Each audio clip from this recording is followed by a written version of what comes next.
شیر اور خرگوش۔ ایک گھنے جنگل میں ایک شیر رہا کرتا تھا۔ وہ تمام جنگل کا بادشاہ تھا، لیکن وہ بادشاہ جیسے پیش نہیں آتا تھا۔ ہر دن بے رحمی سے جنگل کے جانوروں کو کھا جایا کرتا تھا۔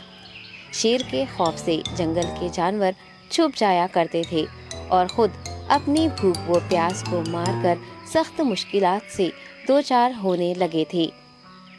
اس طرح کچھ دن بعد جنگل کے تمام جانور ایک مقام پر جمع ہوئے اور شیر کے شر سے محفوظ رہنے کے لیے سب مل کر رائے مشورہ کرنے لگے۔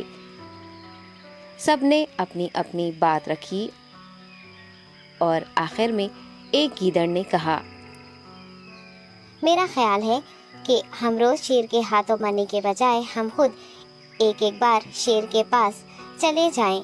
اس طرح روزانہ شیر کسی ایک کو کھا لے گا، اپنی باری سے چلے جائیں گے اور بلا خوف و ڈر سکون سے زندگی گزاریں گے۔ گیدڑ کے مشورے پہ تمام جانور رضامند ہو گئے۔ ایک بندر نے کہا، ٹھیک ہے، تمہاری بات بالکل درست ہے۔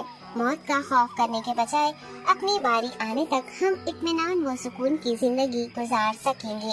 جانوروں کی بات چیت مکمل ہونے کے بعد خود گیدڑ نے شیر کے پاس جا کر یہ ساری بات بتائی۔ گیدڑ کی باتیں سننے کے بعد شیر نے کہا، میں بادشاہ ہوں، اس لیے تم سب کی بات مان رہا ہوں، لیکن ایک بات غور سے سن لو۔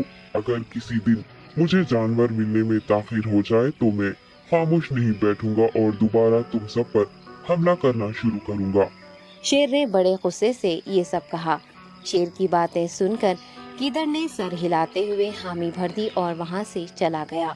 اس دن کے بعد ایک ایک جانور بلا ناغہ اپنی اپنی باری کے مطابق شیر کے پاس جانے لگے اور شیر سکون سے اپنے پاس آنے والے جانوروں کو مار کر اپنی بھوک مٹانے لگا۔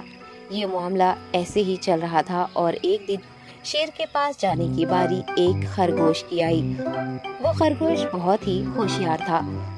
اسے شیر کے پاس جانا منظور نہیں تھا اور اس نے اپنے ساتھی جانوروں کو بے رحمی سے مارنے والے شیر کو سبق سکھانے کی ٹھان لی اور ایک اچھی تدبیر نکال کر آہستہ آہستہ شیر کی گفا کے پاس پہنچ گیا۔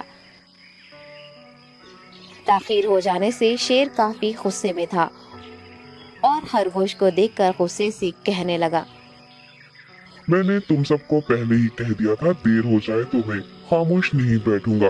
تم نے وعدہ خلافی کی ہے، اس لیے میں جنگل جا کر من چاہے جانور کا شکار کر کھا جاؤں گا۔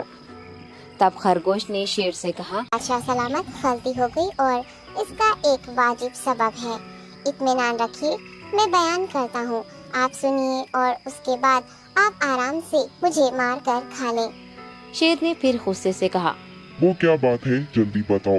خرگوش نے کہا، بادشاہ سلامت، میں آپ کے پاس آ رہا تھا اور راستے میں مجھے ایک شیر مل گیا اور مجھے مارنے کے لیے آگے بڑھنے لگا۔ میں نے آپ کی بہادری کی بات اس شیر کے سامنے رکھی، لیکن وہ شیر آپ کے بارے میں بہت برا بھلا کہنے لگا۔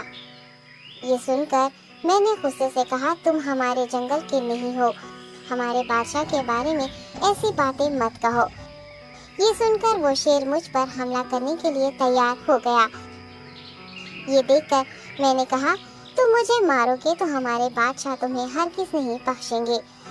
تب اس شیر نے کہا، تمہارا بادشاہ میرا کیا کر لے گا؟ میں نے کئی ہاتھیوں کو اپنے پنجے سے مار گرایا ہے۔ تمہارا بادشاہ ہو یا کوئی اور ہو، میرے ہاتھوں بچ نہیں سکتا اور میرے سامنے کوئی ٹک نہیں سکتا۔ میں اسے ختم کروں گا۔ یہ سب بدتمیزی کرنے لگا۔ میں نے اس شیر سے کہا، تم ہمارے بادشاہ سے آ کر بات کرو۔ تب اس نے فخر سے کہا، میں کیوں آؤں؟ تمہارے بادشاہ میں دم ہے تو اسے ہی یہاں لے کر آؤ۔ یہ کہہ کر مجھے دبانے لگا۔ بادشاہ سلامت، اسی لیے آنے میں تاخیر ہو گئی۔ یہ سنتے ہی شیر غصے سے کہنے لگا، چلو ابھی چلتے ہیں، اسے ختم کر دوں گا۔ یہ سننے کے بعد خرگوش نے شیر کو جنگل کے درمیان موجود ایک کنویں کے پاس لے گیا۔ خرگوش نے کہا، بادشاہ، اس کے اندر دیکھیے، وہ وہاں آپ کا بے صبری سے انتظار کر رہا ہے، آپ اسے اچھا سبق سکھائیے۔ شیر غصے سے فوراً کنویں میں جھانکنے لگا اور زور سے دہاڑنے لگا۔ تب دوسری جانب سے بھی دوسرا شیر دہاڑتا ہوا محسوس ہونے